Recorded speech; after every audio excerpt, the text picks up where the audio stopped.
All right, we fit that lucky number 21, and we're in at 302. So I feel like they're tired of listening to us banter back and forth and kill time. People are ready to get into this. Let's do it. All right, you want to lead us off here? I don't know. I'm dimming the Just go, music. just go, man. This is your slideshow, your outline. Like you already had this prepared. Yeah, I guys, thank you for showing up live. And if you're listening to the recording, thank you for listening to the recording too. But seriously, thank you for being live because I'm hoping we get some engagement from you guys. I'm hoping we get some questions. Our goal is just to help, and we really do want you to gain value out of this stuff. We know your time is valuable. We know you could be doing all sorts of other things. So thank you for being here. And I'm excited for this one because I've gotten a lot of questions about maintenance plans and maintenance in general and the difference between maintenance work and warranty work and all that stuff. So hopefully we can fly through this stuff and get any questions. As always, if you have questions, just type them in right now, type them in whenever, and don't wait till the end because you'll probably forget what the question is. So yeah, let's just get started, right? Hey, I want to say something about last week's or last month's webinar. I realized that my branding sucks. So boom, background. Oh yeah, I didn't I even did my notice. thing. Yeah, I did. I did my thing. I hope all of you took at least one branding step. I took my one. I hope you guys all took at least one branding step after last month. Dude, I love it. It looks awesome. It's so much better than like My this whiteboard. open air whiteboard room. And I like, was. you look like a pro now. I love my whiteboard. I'm sure, but not everyone wants to stare at an ugly whiteboard. I hear you. Branding. That's awesome. Okay. Now we're on to maintenance plans. And by the way, I mean, guys, post it in the comments. What was the one thing that you implemented? And at the end of this webinar, hopefully you guys will just take one thing. We're going to talk about 10,000 different things, but literally just take one thing that you can implement, because the last thing you want is to just feel motivated and like have like a bunch of things that you could do. Just get one thing that you're going to do. Yeah, you're right, man. Hone in on one. At least do one. Okay, so this is basically what we're going to cover. So you can read. I'm not going to go through that stuff, but let's get started. Are you sure? I feel like 50% of us can't read at this point in time. Well, next month webinar. Okay, so the reason why I'm excited about maintenance plans is because there's so many. I don't know. Like a lot of people get excited about lighting because you can go sell a $5,000-$10,000 job and make good money, and that's great. But then it's like, okay, what about the residual aspect of it? Like, are we missing out on this? So there's a lot of reasons why you want to have a maintenance plan, and a lot of people overlook this and they get started, and it's like, okay, now I've got these people calling and they've got a light out or whatever, or maybe they're not calling and whatever. But you're if they're not calling, you're still missing out on potential opportunities, and it's not just like the maintenance plan itself. Obviously, the number one reason is to make money, but as we break down some of these numbers, you'll see that like starting out, you're probably not going to make, you're not going to be an overnight millionaire by just now offering maintenance plans just off the revenue that you get from charging someone for that plan. So let's talk about some of these other steps. Yeah, and I think that's why it's the hardest part for people to implement these things, is because they look at it like it's a loss when it's not a loss. And obviously we'll get into that in just a minute. So the second thing is just residual income, and increased overall value. One of the things that I'm really big on is trying to help you create your business and get out of the business. Like, yeah, go to work because you want to. Like, we all like this. We're passionate about it. We want to design, we want to sell, we want to install, whatever your thing is. That's great. But you really want to build a business and not feel like you're just an operator, right? And if you want to build a business that you can maybe sell one day, maybe you can hire a general manager or something like that. This is a great way to do it, because now all of a sudden you have residual income. Yep. If you want to scale or you want to sell, you really need these things, because come selling time, this is what guys are going to look for. Just because you did 1,000 jobs last year doesn't mean you're necessarily going to get one this year. But if you have 1,000 people locked into a maintenance contract, at least they can rely on that. Yeah, for sure. And then the next reason is to keep your clients happy. So, again, a lot of people just overlook maintenance and they're like, well, they'll call if there's an issue. But the problem is sometimes people don't notice if there's an issue, And then when they do notice, it's 10 o'clock at night, and they're not going to text you or email, or they forget or whatever. So it's a proactive way to make sure that your system looks like it did on day one, as opposed to reactive. And we talked about the client journey a few months ago. If you can keep your clients happy, it turns your lighting business into a residual business. They're going to add the backyard. They're going to do their lake house. They're going to do their next house. These people get richer over time, and their houses get bigger over time. So like, just keep those clients happy by providing a maintenance plan. That's a really good point. It's residual. I remember, like, when I first started, I was like, man, I better get all the money I can, because this is the one-time deal. But man, we just started taking care of our clients, and I was like, man, every 2.5 years, you guys move to a bigger, better, sweeter house. This is I amazing. know. Yeah, that's incredible. It's something I didn't even think about till our conversation last week. And then we got referrals. I mean, this should be obvious, but like, it's not, because a lot of people aren't doing maintenance plans, So uh, the thing about it is, night one, your property that you just did looks awesome, and people see that and they're like, wow, who did your lighting? But literally, like, 6 months later, it's hard water starts to build up on the lenses, and landscape starts to grow, and it just doesn't look the same. Like, there's too many shadows on the house, and bushes are blocking lights, and it just doesn't look the same. So you're not going to get people asking, who did your lighting? So it's important to make sure it looks like it did on day one. Yeah, and your clients who thought it was amazing on day one, now they're not so excited about it anymore. Just it doesn't look as good. Now they're not as excited to talk about how great you are. And then the reason we separated, keep your clients happy to the next one to get repeat business, is like, I've had people that called me, and you guys have probably had this too, that are on here, where they have either had lighting before done professionally, by someone at their old house or even their existing house. Like the front yard, you're walking up, you're like, they already have lighting. It actually doesn't look half bad.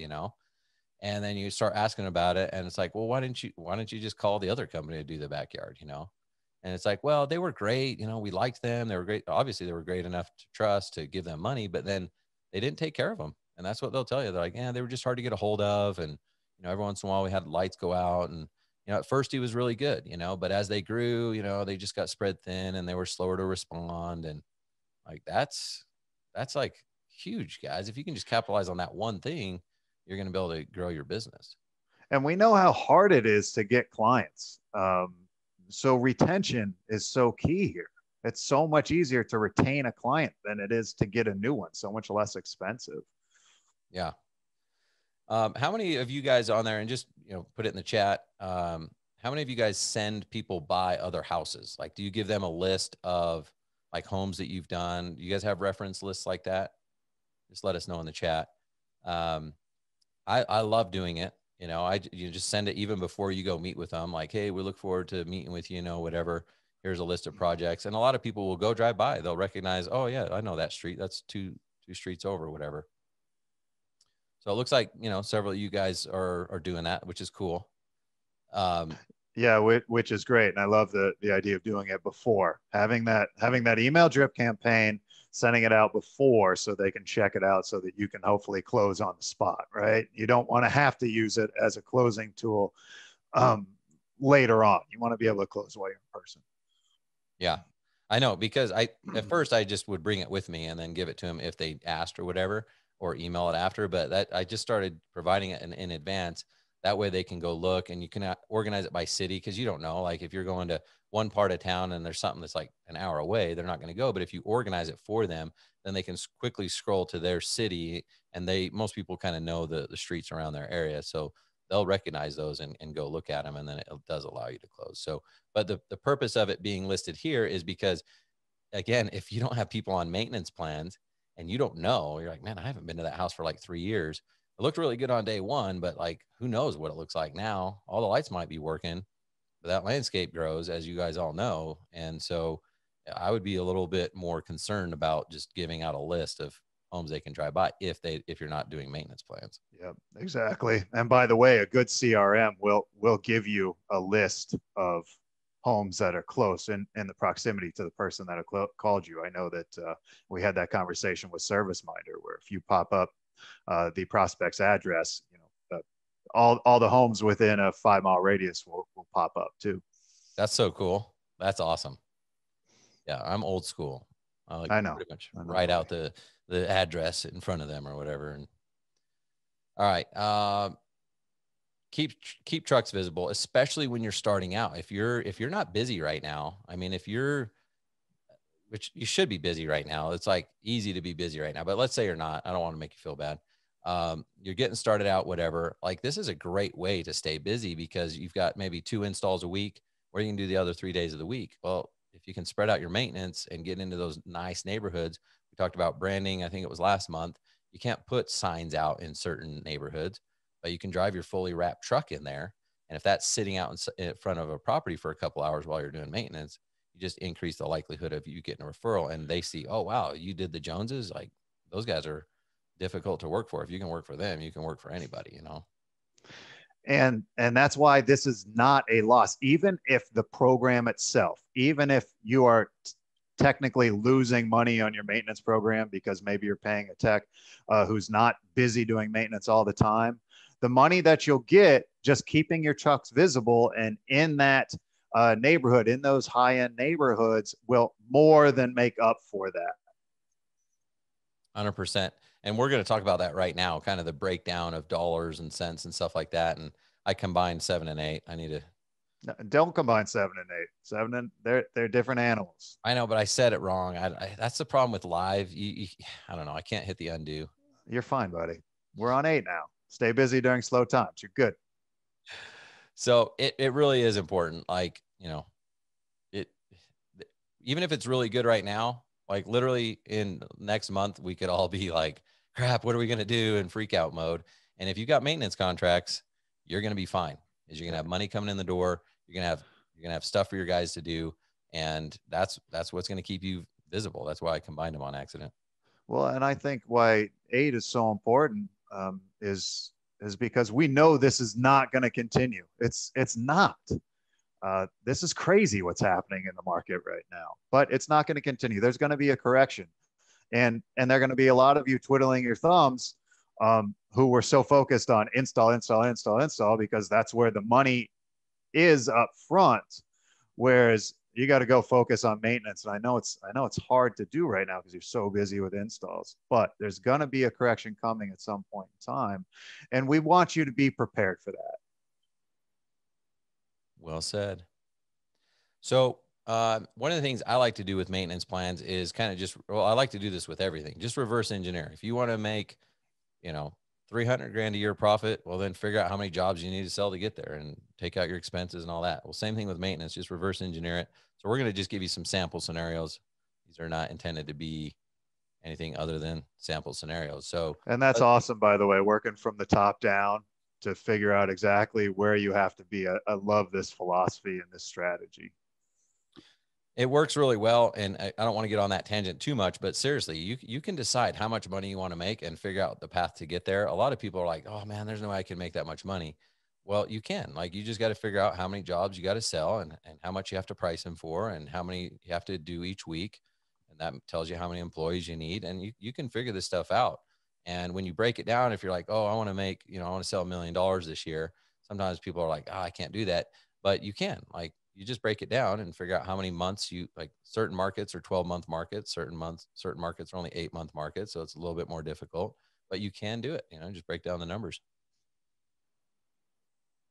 So, all right, let's break them down right now. Let's say you want to make 100 grand in revenue with just maintenance plans. Then there's, depends on your pricing and stuff like that, which we'll talk about.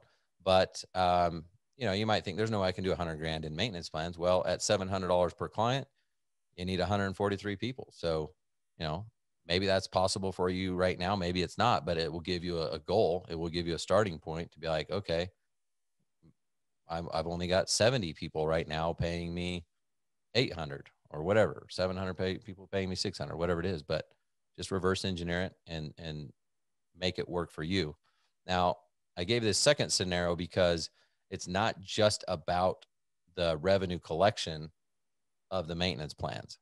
So just another example, let's say you want to make 50,000 in revenue, but you also want to get 5 extra jobs, because we all know, based on that previous slide, you're going to get other benefits to maintenance plan other than just the money collected up front. And some of those benefits are getting repeat business and selling new jobs and everything else. So I just want to kind of just show you this and break it down. Let's say you have your average price of 700 per client. You would need to sell 72 people that same, or 72 people, the $700 per year. And you need to land 3 repeat clients and 1 referral and 1 job from seeing your trucks, right? So there's different ways to get to that 100 grand. Yep. That could be those 5 extra jobs. Exactly. Could get you to 100 grand right there. Yeah.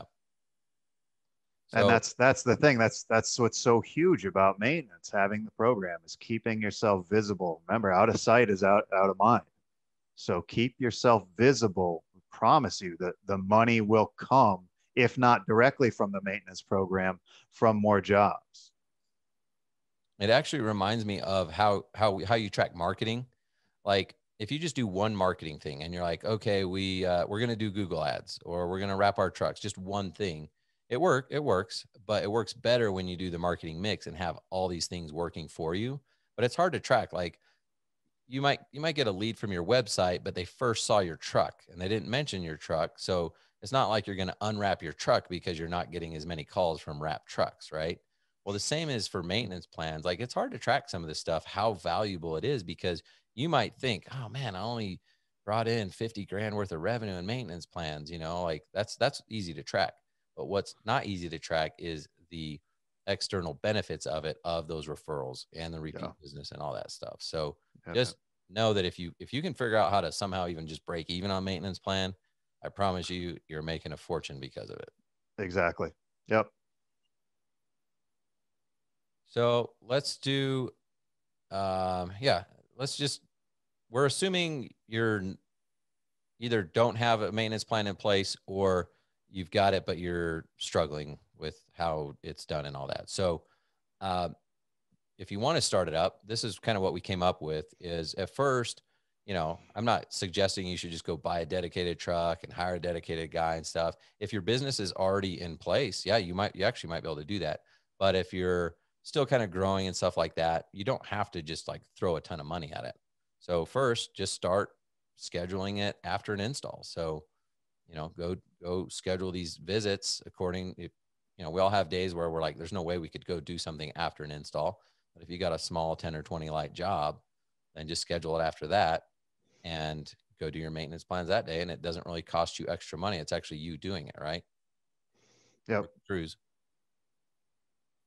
Yep. That's a good place to start. You know that certain days you're going to be done by noon, 1, 2 o'clock. That gives you 3 to 5 hours to go ahead and hit somebody for maintenance, or hit 2 or 3 guys for maintenance. And then what we did was, when we were starting this, then we were just like, well, we're getting busier and we're selling more maintenance plans, plus the service calls in between and stuff like that. I was like, man, and actually I was the maintenance guy. I mean, all this stuff that we go through, guys, by the way, is not hypothetical stuff. This is like just real stuff that I went through. So I know the feeling, I know the pain. But I remember being the office manager and the sales guy and the installer and the maintenance guy. And I had my little maintenance route, had my little tool bag or whatever with, the Ushio MR16s and the bipins and all that stuff. So, but after a while, I was like, dude, this is even getting to be too much for me. It's taking away from my ability to do sales and grow the company, right? So then it was like, all right, let's start scheduling the install crew. We weren't ready to invest in a maintenance guy. Let's start just scheduling the install crew after the install. And then that was a little much. So we're like, man, we gotta start scheduling in a day, like just one day in our schedule. So we would do that every other week. So that took away from our ability to do installs, but it was necessary. It was like, no, we got to take care of our clients, That's the next step right there. That's the big step. I feel like that's the big hurdle that people have to get over, is taking 2 days a month and scheduling it specifically for maintenance. Not going to be any installs those days. We're going to get maintenance contracts so that we fill those up. 2 days a month. And it's hard, especially when you're busy, because you're like, dude, I could go do a $10,000 install that day, or I could go do this crappy maintenance, and you've got people, they got birthday parties and anniversaries and graduation and all this stuff. You're like, oh man, I'll just fill that day. but then you just fell back into the wrong strategy. Yep. Yep. So So that's the hurdle, is setting aside the 2 days a month, I feel like. Then you can move into the third step where you're doing 1 day a week. That's going to be a much easier move than the setting aside 2 days a month. yep, for sure. So then after that, you're going to get more business, you're going to grow, and then eventually you're going to need to start scheduling 1 day every week. And this one hurts too. Because you're like, so wait, we're only doing installs 4 out of 5 days and then 1 full day of maintenance. And it should hurt. And that's actually a good thing because that's going to put pressure on you to hire your full-time tech. And that's when you're going to be like, man, if we, why didn't I do this before? yeah, you're gonna be like, man, you start running the numbers. If we could just do an install that 5th day every week, how much more money you'd make. And that's when it's like, all right, fine, we'll just hire the full-time guy. And the reason why you do want to get to a point where you can hire a full-time guy before that, he's not going to have 40 hours of work right off the bat, but that's okay because he can go do, if especially if you're sending like a 3-man crew to go do maintenance, then they're a lot more efficient. They're getting that done a lot faster. So if they're getting it in 1 day, it might take him 3 days to do the same amount of work, but now he's still got 2 more days to fill. Well, he can just come, and it's not always like exactly like that, like 3 full days of maintenance, and then he can join the install team. Sometimes it's like he'll go do his route until noon because he's in that area or whatever on a Monday, and then the last half of the day he'll come and help the install crew. So it gives them relief as well, which is like almost giving those guys a bonus so they don't feel like they have to like finish all these jobs that you're selling. And it's nice to send a guy to help, and they feel like, oh, that was really, really nice for you to send that guy over to help us. So you'll keep him busy for sure. Yeah. I like just how you broke this down so that people don't have to dive in all at once. Yep. Getting over that first hurdle is just picking 2 days a month. So this is blocked out. This is absolutely blocked out. From there, the other 2 steps will be much easier. All right. So let's talk about the cost. We didn't want to like sugarcoat this and be like, oh yeah, it's so easy. And like, it's, just free money floating out there or whatever. Like that's like probably for like a sales one. Like if I'm teaching you sales, there is free money to be had, and I'll show you how to raise your price and close the deal and get that. This is like real, like you gotta spend some money, which kind of sucks. So we wanted to be real with you. And actually I swear I changed this number, but it didn't save. So, this is a scenario we came up with. Let's say you're paying a guy 40 grand, and then just with truck and fuel is another 20 grand, which might be high, and other expenses 5 grand. This might be high, might be low for you. I don't know. We felt like it was a pretty good average number, right? Yep. So if it costs you 65 grand, then hold on, I changed that 50 to 65 because that was our original number. But basically, if you divide 65 grand divided by, let's say the average person is paying you 600 for the year, that's, I think I did it right. I just didn't change the number. So you need 108 people to pay you $600 a year to get to 65 grand. Yeah. And again, we discussed, if you can just break even, if you get to the point where you're just breaking even with maintenance, it is a win. It's a huge win. You mentioned in our conversation that you'd be happy to lose $5, $10, $15,000 a year on the maintenance guy because of the referrals and repeat business and added install work that you got. Yeah, like so, and I apologize, I screwed this number up. Just pretend this says 65 because it does. It takes 108 people paying you $600 a year to get to 65 grand. So let's say you're charging 1,200 a year. Well, then it's only 54 people, right? These are just sample numbers. But yeah, I stand strong with that. Like if it cost me 65 grand to have a guy and I only had like $50,000 worth of maintenance contracts, I'd still do it because you're getting so much more value out of all these other things and other sales opportunities that it's by far making up that $15,000 gap. Yep. Yep. I'm not suggesting you stay like that. Like I'm all about making money and profitability. Like, go sell some more maintenance contracts, but it would be worth it to get started for sure. Yeah, and anybody, I don't know if anybody does have just one full-time dedicated tech here, but if you have different thoughts on the numbers we put out, go ahead and put it in the chat.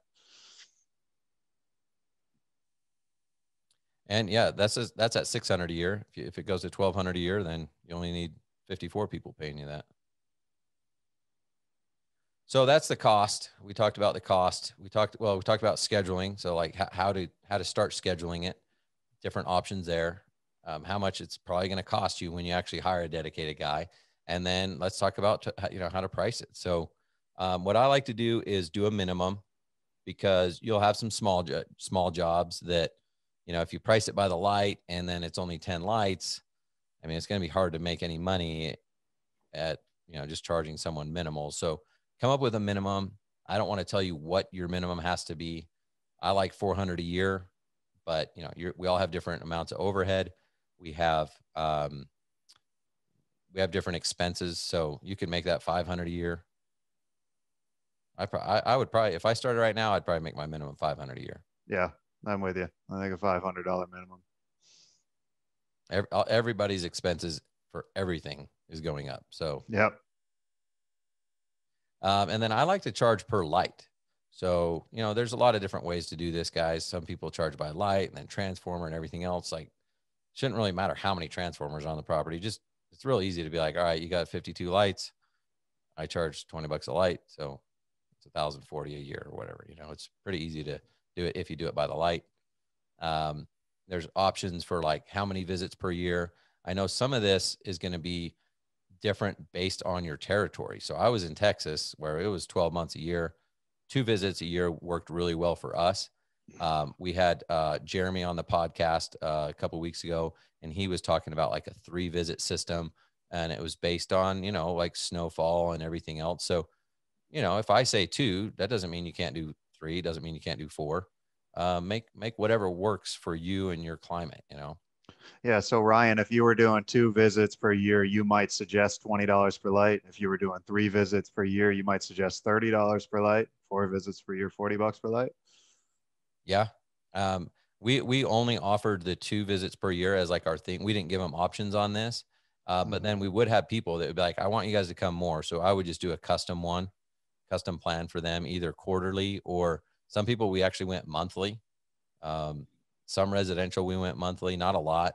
Like the bigger estates we would, and then like some commercial properties that we did, that we would go out there monthly, and that was just customized based on that. So that one I broke down. I spent some more time kind of evaluating how long, how many guys, stuff like that, but the 95% of our clients were on the 2 visits per year. Yeah. Yeah, and this last line you have here is good. You talk about at the end of each year you can evaluate, who the best and worst are, because most people on a maintenance plan, you're going to give free service visits in between, right? Yeah, I think, yeah, we can talk about that now. So if they're on a maintenance plan, I mean, they get the 2 visits plus they get unlimited service calls in between. It's kind of like pest control service. So if we were just out there last week, they call us today and say, hey, we got a light out, we got a graduation party coming up, we'll just go out there and replace it. As long as it was a manufacturer defect at really no additional charge, no extra labor or anything. Yeah, and that's why it's so key. One, to keep your pricing high. And this might even be low. 20 bucks a light might even be low at this point in time. People might want to start at 25 bucks a light, per visit. So that would mean if you did, or might want to start at $15 per visit. So if you did 2 visits, it'd be $30 per light. But it's important to keep that pricing high and to keep the trucks on the road and moving, because if you do these visits, you want to make sure that you are in the area, not having to drive an hour away. So keep your trucks on the road, keep them moving, so that you can easily go hit a quote unquote free service call in between, and not have to take a lot of money out of your pocket. Yeah, I'm glad you brought that up, because I'm looking at the pricing, and this is what we price. This is how we priced it. But I think that, I mean, have you heard of the concept of loss leader? Like in the retail space, they'll have like a sale and like, come get this TV for $100. They lose money on that TV, but it gets so many people in the door then that's where they make their money. And that's how I kind of looked at maintenance plans at the time. I would still probably raise my price a little bit, but again, I was not like trying to retire on maintenance plans. I was just trying to keep people happy so that I could get that repeat business, get the referral, and keep my trucks there. So Yeah. I would say, yeah, it depends on what your strategy is. You could easily charge $30 a light per year and do the 2 visits, and that's just $10 extra per light. That's just pure profit right there, you know. And I feel like I haven't seen it in the Q&A, but it seems to me like the biggest hurdle people have, I don't think I'm jumping ahead here, but it seems to me like the biggest hurdle people have with maintenance, selling maintenance, is that they're trying to sell LEDs, right? That last forever, right? Isn't that the case? No, my LEDs will last 20 years. Well, listen, any outdoor system, ain't a single outdoor system that doesn't require some level of maintenance. Now, whether it's your pool, your irrigation, your landscape, you need maintenance. As long as rain is falling and trees are growing, like, you're gonna be able to sell maintenance. So don't worry about the fact that we can't replace the halogen lamps every 6 months anymore, that our LEDs are lasting 5 years plus. There are plenty of other things that can be done during the maintenance calls. 100%. Yep. I want to just touch on this. I'm not a pro at managing a maintenance plan in a snowy climate. Like, I personally like to schedule the maintenance just whenever they sign up. So it's not like we always just do maintenance in July and whatever. Like, you're always doing maintenance throughout the year. But I was fortunate to be in Texas where we could do that. You might have to adjust a little bit and only schedule, because like, if you got 3 feet of snow on the ground, it's going to be hard to go do maintenance, right? So you might have to schedule those 2 visits to be always the spring and the fall. And there's going to be some minor adjustments you're going to have to do with your full-time truck and stuff like that, where he's doing maintenance. He's really busy then. And then the other times he's slower. Well, then that's when he joins the install team, And I'm glad you brought that up, because actually Paul brought it up in the chat too. He said that his slow months are in the summer. That's when he likes to do maintenance, and that was something that I always had a hard time kind of understanding and coming to grips with in the state of Florida, because the state of Florida is the same. That's the slow months. Anybody with any money is gone, so you're doing very few installs. But we talked about how it's very difficult just to schedule the maintenance during summer. Like, we agreed that it made a lot of sense just to schedule the maintenance whatever month they did the install. Just go ahead and schedule that maintenance. And if that means that your guys are slow in the summer, that means you're slow in the summer. You give them summer months off. Like, they don't want to be out there when it's working and it's 1,000 degrees anyhow. That would be great if you could build a crew so that you didn't have to kill them during those months when it was super hot or super uncomfortable. Like, we all know how difficult it is just to get manual labor right now. So that could be a bonus that, hey, maybe instead of working 12 months, we're going to work 9 months or going to work 10 months. But if we really hustle and focus, we can make enough money to where you can get paid for that full 12 months. Yeah. And I don't know. Everyone's got their way, but like I said, I like to just, like, if we're selling a job, it's May right now. Well, their first visit is 6 months from now. So that's November. And if we sell a job in, November, the next 6 months is May. So just schedule that out. And eventually you'll have literally maintenance every single month. And then what's cool is you can route those out. So by the way, when we talk about scheduling, you don't really ask permission or anything, or like, when's a good time for you? I mean, that could be a nightmare. It's literally like, they just know that you're going to be there sometime the month of May. And then, we do a courtesy call and email the day before and says, we'll be there, but it's just telling them we'll be there, not asking if it's okay.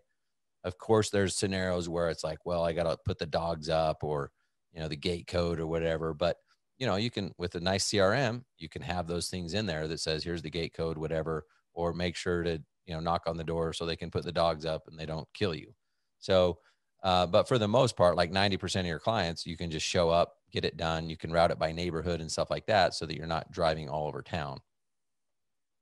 But I'm a big fan. I guess what I'm saying is not scheduling it to just be seasonal, like to try to spread it out so that you've got your trucks, again, just all over town the whole year, not just certain times of the year. Yep. And that's what we discussed. Yep.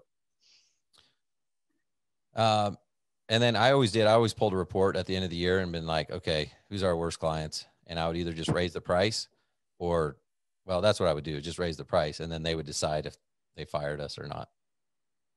So it worked out because some people, when you get that free service call, I mean, dude, I swear they like pay their kids to make lights go out, or I don't know. They become a pain.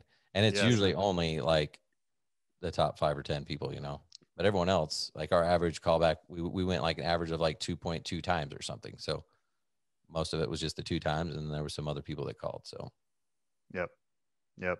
Yep. It's a good idea to reassess at the end of each year. And something you just hit on too, like, a good CRM will make this a lot easier. Good CRM will help you schedule these things and group everybody much easier.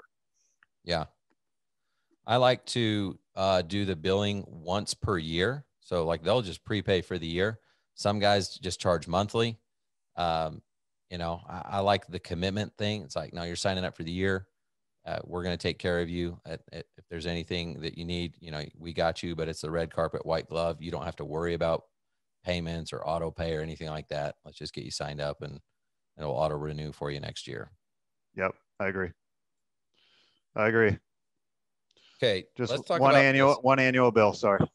Yeah, you're good. I want to talk a little bit about the difference between, I mean, I put when to offer maintenance plans, but first we need to talk about the difference between maintenance and warranty work and stuff like that. Cause this does come up where it's like, you've got, whether the manufacturer warranty is 5 years, 10 years, 20, it doesn't matter. There's a difference between the labor that you did and when that light goes out and what caused it to go out and everything else. So Mm-hmm. some people do require that their client is on a maintenance plan in order to keep those warranties in place. Yeah, which is very interesting. I think that's an interesting point that you bring up. Yeah, I mean, I didn't do it like that, but we kind of did, I guess, and I'll explain that.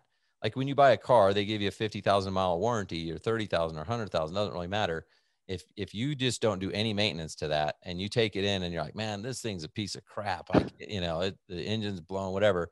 They're gonna look up the maintenance records and they're gonna be like, sorry, nope. If you would have maintained it, we could have warrantied it, but it's just not how it works.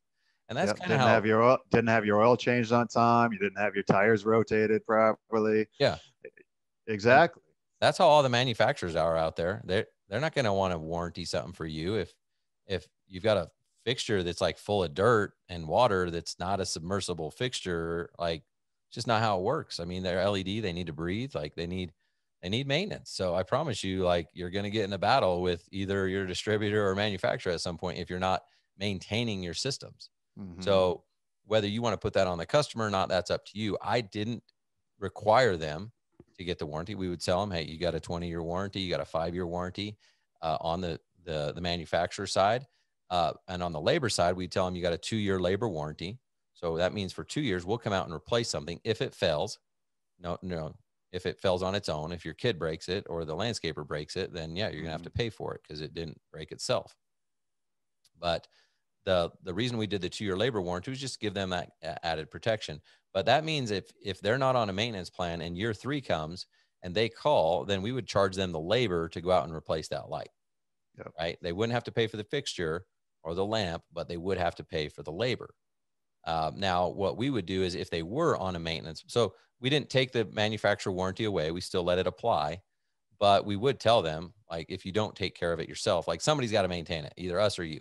If we show up and it's buried under the ground and it's not an in-ground fixture because ants like literally took it over, that's not going to be under warranty. Sorry. Mm-hmm. So if you want to do it, that's fine. It's either you or us. Which one do you want to do? And, usually they would hire us, but some people do require it in place. We wouldn't, but if they were on a maintenance plan and they called 5 years later, even though their labor warranty had expired, then we would take care of them because again, we have the free callback thing. And most of the time they wouldn't call us because we'd catch it while we're on the property maintaining the lighting system anyway. Yep, I like it. I hadn't thought about it, but I like it.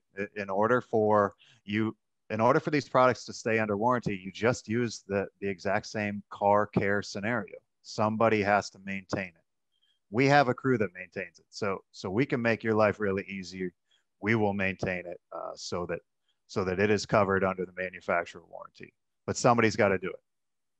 And the reason I started kind of being upfront about that, and I'd be like, seriously, I'll give you the list. Here's the checklist. You just have to do this twice a year. Because we had people call us that weren't on maintenance plans 3 years later, 5 years later, and they expected it to be under warranty. I'm like, how? You've basically turned this into an underwater fixture. Like, are you kidding me? Like, I can't believe you expect this. So, I just took responsibility and just decided to, like, no, let's be proactive in educating our clients on like what is covered and what's not up front, Yep. I like it. So I personally don't like to bring it up in the sales process because we didn't require it. And I thought it was confusing for the client to be like, okay, wait, do I buy the $25,000 system? And then wait, what's this? You want me to pay more? And it was just like, no. So I like to just close the deal. But if you are requiring it, to keep the warranties in place, then obviously it would be like unethical. Like you've got to talk about it up front. So you can do it at the time of install. I would throw in maintenance as part of a negotiation because I hate coming down on my price. Like that's like a last resort for me. I'd rather throw in extra lights or maintenance plans or whatever. And if you have someone that's like a $1,200 maintenance plan and they want a deal and you're like, I can't come down on my price. I'm already like super competitive for what you're getting. But what I would be willing to do is throw in 6 months of maintenance. And then if that doesn't work, then throw in a year. I mean, just use it as a negotiation technique. Well, I think that a maintenance plan, a maintenance team will help you sell a job at more. I think it allows you to raise your prices because you can use that against the people who don't have maintenance. And I like to be very upfront about it. We know because of what I just said, any outdoor system is going to require some level of maintenance. Well, we have the team and the process to make it easy for you. That's why, you should pay X amount of dollars with us.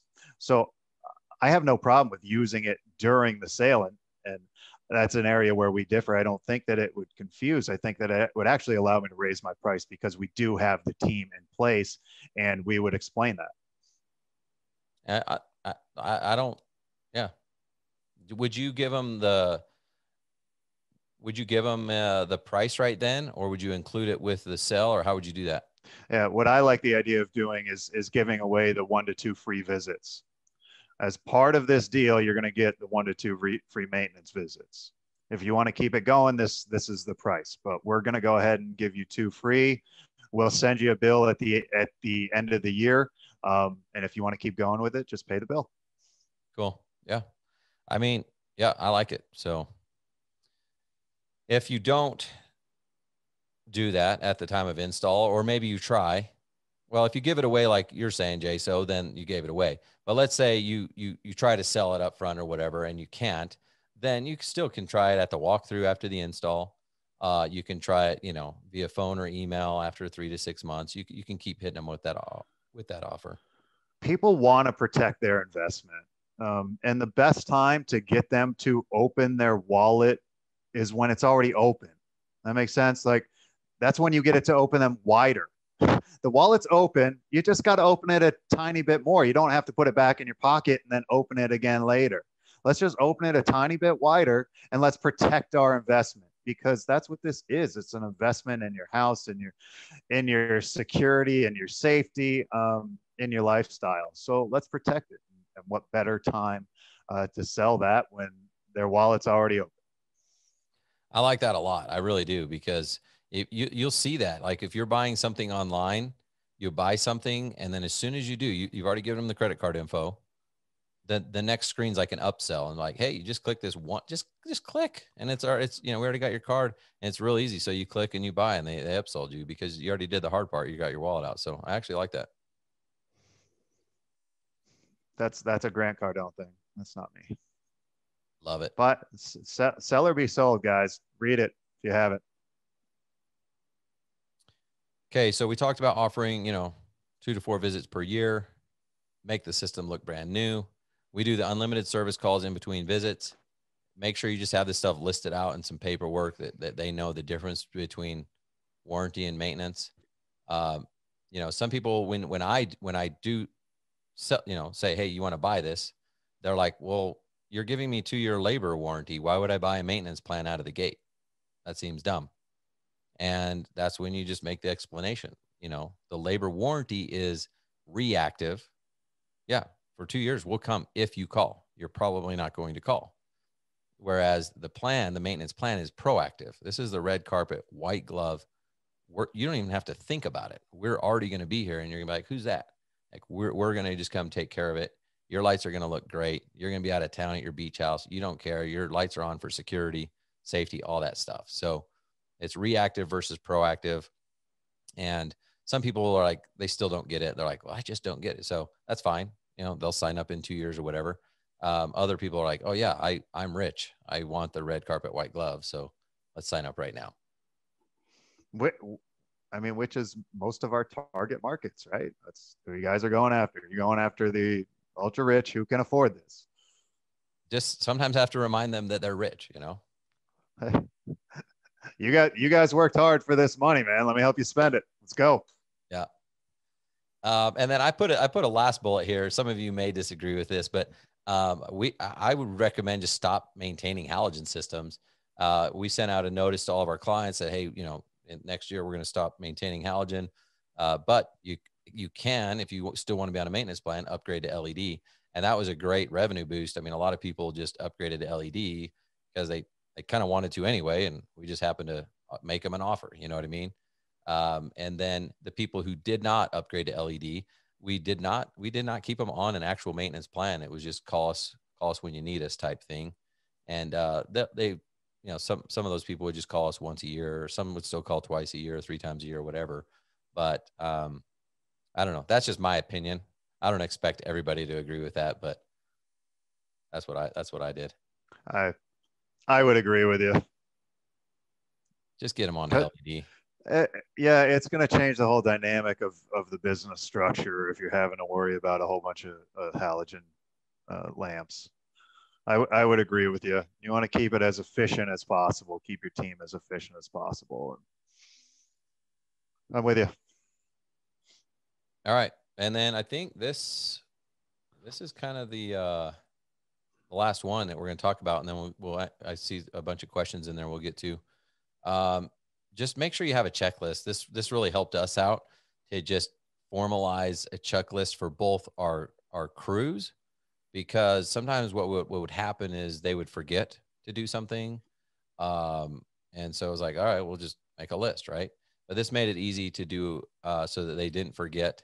And then they could write their notes of what they actually replaced and stuff like that. So we knew for billing purposes, because not everything was covered into warranty, you know? And then it's also nice for the homeowner. Like, we had times where we would go out and do a visit, and then the customer would call like a couple of days later and be like, when are you guys coming out? And we're like, I thought we went, you know, did we go? And then we spend time researching. And we're like, yeah, we went.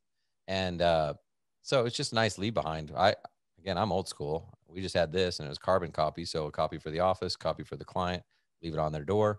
They see, oh, yep, you guys came by. This is what you did. And it's just a nice communication piece with the client to let them know that they're actually getting what they paid for. Yeah, so I'm new school. I want to do this with a tablet, and again, a good CRM will allow you to do that. I know ServiceMinder does it. Have a checklist that you can just boom, email to the client when you're done. Now, I'm with you, Ryan. I like the idea of a leave behind. So my suggestion for a leave behind would be something like you would see with the pest control, where they're sticking a flag out in your yard with their logo on it, saying maintained on whatever 5/22. I like that. I think that's cool, because yeah, we did check with ServiceMinder. They can you basically do this same checklist digitally, hit submit, copy goes to the office, copy goes to the client, says exactly what was done. And then I love the little thing in the ground. And like that, like you said, all they have to do is like kind of put the date and their initials or whatever. Yeah. So that they know that you came by. That way, if they didn't see their email or went to spam or whatever it is, you know. Nice little marketing piece for you. Client knows you were there. Their neighbors know you were there. Yeah. So you're not even suggesting do the small one, just do like a big billboard out there. Service. I would suggest doing smaller ones just for cost purposes. Plus that they'd probably get ears because you're not going to pick them back up. So no. I would suggest smaller, like the pest control size. But get your logo on there nice and big. Cool. So anything else on maintenance checklist? Anything? Because that's pretty much the end of what we've got until we get to the Q&A. Yeah, I want to dive into just one question. The first question I saw on the Q&A. So um, I know I don't have anything else. I want to talk about cut wires. Can I go? Is that Yep. thumbs up? So Chris said that this is good. This is a good question. In our maintenance program, cut wires are not covered, but it's difficult to charge. Ju- it's hard to charge just for the cut wire if you're already out there doing maintenance. So my suggestion, I've got a couple of suggestions. One, raise your pricing on your maintenance plans so that you can cover cut wires. I don't want them to see, I don't want to have to see a separate charge for it. So that's what I would do, number one. Number two, in order to make my life much, much easier, I would make sure, and maybe you're already doing this, but I would make sure that I document where those wires are. Notice I created a little program that allows you to do that, but you could use, Google Paint, you could use SketchUp. Make sure that you're drawing out where the wires are so that your team can find them easily. Make sure they have access to it. Make sure that they can find the wires easily. Because if you're not charging extra for it, you want to make sure that it's efficient for you. Three, I would also suggest doing everything I possibly could to make sure that my wires never got cut. And I sell a lot of wires, so like it's good for me when wires get cut and they have to get replaced. But if I'm doing an install, if I'm out there doing an install and a wire gets cut after that install, I feel like it's my fault. So I want to do everything I possibly can, whether that means dig it deeper, whether it means use conduit to keep it out of areas where we know there are going to be bushes and shrubs and flowers planted regularly. I feel like it's on me if that wire gets cut. That's just kind of how I approach it. Ryan, your thoughts there? I disagree a little bit, but that doesn't mean like that's the first thing I look at is like what could we have done differently to prevent this? Especially if you keep getting the same. I mean, if it's the same customer calling or you're getting these calls a lot, then I think it is on you. We didn't get a lot of calls for cut wires and we didn't do a lot of conduit. So that tells me that we were strategic. It sounds like a big word for this, but strategic in how we buried our wire, snaking it around the perimeter of the foundation and not going right through the flower beds. Certain jobs where we could tell it was high traffic, we would put a little bit of conduit right through the bed or something like that, where it was just those areas. But for the most part, we really didn't use any conduit. Even like when you're going down like the edge of a driveway, instead of just going flat, there's the line, flat like that, go ahead and angle and you can get that wire tucked in. So when they do the edger, it's actually 3 or 4 inches underneath the sod, not along that line. So like I said, it's kind of strategic. Like I think there are ways that you can minimize it. If someone did call us for a cut wire, we would just take care of it, but we'd tell them, hey, listen, your landscaper or somebody cut this. Next time we're going to have to send a bill, which I'm sure you'll just forward to your landscaper. If you wouldn't mind, just let your landscaper know that you have these lights, you have these things, and we would just educate them, and then we wouldn't have cut wires. It was amazing how just educating them on that they needed to educate their yard people about our system worked really well. And it's also not a bad idea to give a wiring diagram to the person maintaining the yard so that they do know where the wire is. Yeah, that's a good idea. Those are the only type of ideas I have. Not bad either. Next question. Clay asked about dock lighting, maintenance plan for dock lighting. This the same plan as it would be for anything else. If I'm on a project where I have a bunch of lights that are a pain to maintain, like dock lighting, like tree lighting, I might consider charging more per light. Sorry, we charged, Ryan, you said that you charged $20 or whatever it was, 20, 30, $40 per visit for uplights. Well, a dock light isn't necessarily an uplight. A tree light isn't an uplight. So you could consider doing a different rate for those. Dock light maintenance is $50 per light per year. Tree mounted maintenance is $60. So whatever it is, you could charge a different rate, but they still need to be maintained. Tree lights need to be maintained. Dock lights need to be maintained. Just make sure that you are either making money or breaking even doing that maintenance. Yeah, I'm with you 100% there. And I guess it depends, like dock lighting, is it still out of the water or is it submersed? If it's under the water, then I don't know. I mean, I didn't do those because I didn't like doing those. I would just put it mounted to the dock shining into the water, but there's cobwebs. They get dirtier faster than a traditional light. So maybe those ones you tell them, hey, we need to set you up on a quarterly or something, you know? Yep. Next question I saw was take on maintaining and servicing systems that you did not install. Boy, this is such a good question. Ryan, what do you think? Maintaining and servicing systems you did not install. I'm dying to hear what you got to say. Okay. Well, here's the thing. You can't ignore those calls because my strategy is to upsell them into a new system. So I don't Yep. want to be like, no, sorry, we don't service other people's. Cause I mean, we respond to those calls and then we sell them a new system and we explain why and everything else. But I personally, no, I have maintained other people's systems and it got me in a lot of trouble and some 1-star reviews that probably mentioned my name specifically. So like, no, like I really don't like to, because even if you tell them like, hey, we're not responsible, this, that, and the other, you start to maintain it and you get it going. And then like a week later, they'll call you back and say, hey, it was working fine until you came here. Now these other lights and they've worked and now all of a sudden it's your problem. And you're like, what the Yep. heck? We just talked about this and you can't argue with them. You know what I mean? So I get there and I say, listen, I understand why you might want this, but honestly, before you even get into the sales pitch, ask them. So ask them about the system. Cause literally like 7, 8 times out of 10, they didn't pay for the original system. They just moved into the house and now you're trying to maintain something that they didn't even pay for anyway.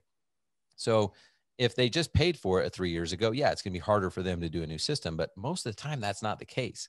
Most of the time, it was 10, 15 years old, and they actually want new, and they appreciate that, and they don't want the Band-Aid approach. So that's what I do. I would just upsell them. Yep. Me too. Tread lightly. This second you touch a system, you own it. You own all the problems that come with it. I'm not a big fan of maintaining systems you did not install. But you're not ignoring those calls either. So you use it as an upsell opportunity and you do your best to qualify that person over the phone too. You don't just say, oh, we'll be right out. Let's find out more about the system over the phone, so that you know whether or not they'd be a good prospect for upselling.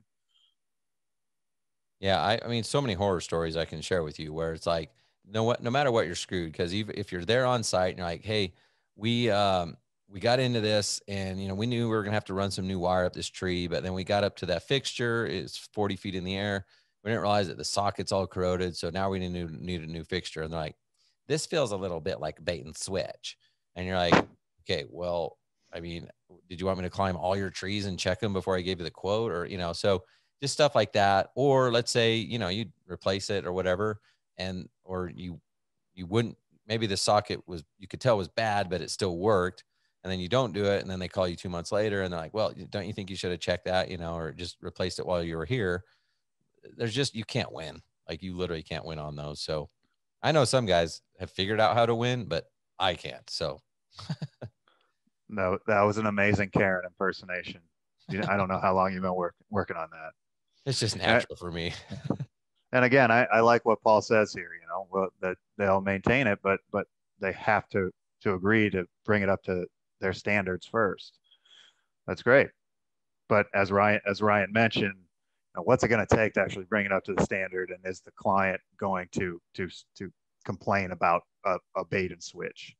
That's what I couldn't figure out, Paul, is like the only way to bring it up to my standard was just put in a new system. And then I'm like, I can assume 100% liability. You call me, I'll bend over backwards. Like we got you. And if you guys are really planning on being here, this is your house. If you're moving in 2 years, then yeah, maybe just do the Band-Aid solution, but that's not who we are as a company. So we'll have to pass. Yep, I like it. I like it. I don't know if there are any more questions in particular in here. I feel like we We hit a bunch of them, and we're down 5 people. The second 4 o'clock hit, 5 people left. What the hell? Everyone's on a Paul, very did tight. Paul leave? Everyone's Because on a I very know tight it's happy schedule. hour No, for Paul him, didn't and he leave. gets anxious No, around this time. he's sticking around. We did have on the Q&A. So Alex was asking, what do you include in the plan? And that was earlier. Maybe we covered it, but basically, you're cleaning all the lights, you're trimming the landscaping around the fixtures. You might have to move a fixture 3 feet, just depend on the growth of the landscape, whatever, but you're really you're including it to make it look like it did on day one. So, checking all that stuff, wire is going to become exposed in certain places. So rebury that wire. Just make sure it looks like it did on day one. And then and then it also includes a full year of service. So you get the 2 scheduled visits plus unlimited service calls in between. That's perfectly said. You take whatever it takes to make it look like it was installed on day one. That's what you include. Perfect. Cool, guys. Well, yeah. Is there any other questions or anything? We got to give Mr. Goslin a shout out there too, because there is a maintenance checklist in his book. Lance, dang it, Paul, I'm drawing a blank. What is it? What's the book's name? The lighting guy. He had one sitting right in front of him. That's amazing. Paul, should I just like mount it to my backdrop? How much is he paying you for that? I don't know, Paul. How many book sales did you get in the last 2 weeks? That was incredible that you just pulled it right off the shelf.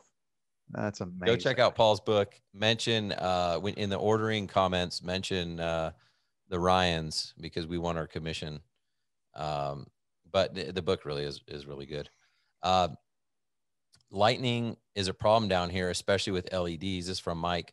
We don't cover acts of God, but it can become expensive to replace all bulbs.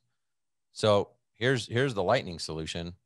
Lightning is not going to be covered under a manufacturer warranty, and neither should your labor or anything. Like you didn't make it happen. So they should be doing an insurance claim.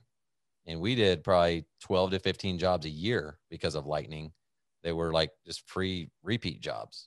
And most likely it didn't just fry their lighting system. It fried a bunch of other electronics in their house. So they should be doing that, and you should just be getting another free job. So if you have any other questions on that, don't hesitate to reach out to me, because I can help you with that. And there's certain things that you just want to make sure you cover, like, lightning strike, that doesn't mean the whole system gets fried. Sometimes it only burns out half the lights at the time, but it damaged all those LEDs. They will go out over time. So you got to make sure the adjuster knows, like, we ain't just replacing the ones that are out. We're getting a whole new system here. Yep. Perfectly said. Acts of God are not covered by anybody except God. I don't even think he covered it. He doesn't care. He'll strike. He'll cover it later, sometime. Okay. Any follow-up to the homeowner after service? Like if additional fixtures are wanted? I mean, I don't think it's a bad idea. I don't know that I did that. So I think you're suggesting, and this is Chris, like an email like, hey, we just did your maintenance, whatever. Like, well, I don't know if he's suggesting that or not, but I like that. If someone goes out and they see anything, if your tech is out there doing service, doing maintenance, and they see that a trees got added, plants got added, like somewhere the system could be upgraded, I think that's a cool idea to add that onto the checklist and say, hey, we think that this and this should be addressed, should be added. Yeah, I think it's a good idea. I don't have the process yet for it, so give me a month. I do think that fits in more with my model of like checking in with the homeowners on a monthly basis via email, and like, hey, here's the purpose of maintenance, and here's why it's important, and here's why extra lighting might benefit you. Whatever, it doesn't really matter what you're sending them, as long as you stay in front of them, they're going to realize like, okay, we need more lights. So I'm not discounting what you're saying. I think it's a great opportunity, and maybe you just came up with it, Jay. So let's just have the tech do it and say, notice no lights on the 2 front trees, and that would look amazing. Or I don't know. And I think that's a big key to having a consistent product lineup, so that you can keep those products on the truck, so the tech can do that. If you're selling, 100 different fixtures, that's going to be difficult to keep every one of those on the truck, to keep whatever 3 or 4 of every one of those on the truck. But if you have a 5 to 10 fixture core, it is much easier for the service guys, the maintenance guys, to be able to add them at the time, rather than someone else having to come out later on. So Okay, yeah, I misunderstood that a little bit. Yes, we did that all the time. So yeah, the homeowner would be like, "Hey, while you guys are here, can you just throw a couple lights on the?" I mean, that's perfect. and And yeah, then Ryan, what, they're just paying the same rate they did to start, the 350 a light or whatever it was. well, we never told our client the per light price. So at that Okay. point, the tech, they just call the office and say, "Hey, this lady wants to add some lights," and she would call and say, "Hey, I'm gonna." She would either give them the price verbally. Most of the time, we were pretty like we're a handshake type company. If they wanted an agreement, whatever. But most of the time, she'd be like, "Okay, I want to add this, this, and this."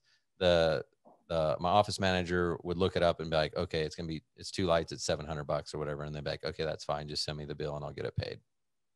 I'd prefer the tech just be able to give her the quote right there. That's again the beauty of having, a tablet technology there. They should have pricing like that in front of them. Yeah, again, I'm not going to say I had that down, because we would do it. We would sell it. We experimented that with a little bit, but we didn't have the technology. And our guys a couple times would quote the wrong price, and that kind of was like when we went back to like, no, it's going to go through the office, But Yeah. if Yeah. I'm not, we didn't have that perfected either. So if you had it better digitally and that someone could easily look it up and figure it out, our techs couldn't do that. So we would just go. Fair enough, and some can't, and that's fine. That's why you have an office manager for things like that. And I love what Paul just said about commissioning his maintenance guys to do that. Teach them to upsell. That's awesome. That's That's awesome. a Yep. great way for man. That's a fantastic way for them to make more money, and to put more money in your pocket, and to make the homeowner happy. Yeah. And it helps your communication. They're going to go knock on the door and say, "Hey, just want to let you know we finished up. We did this, this, and this. Hey, and before we leave, I want to show you, is there a reason we don't have any lights on these trees out here?" And they're going to be like, "Oh yeah, I remember we were supposed to do that. If you guys have time today, could you add them?" Well, actually we can. And it's easy for those guys to sell, because, they're just quote unquote maintenance guys. They're not salespeople, right?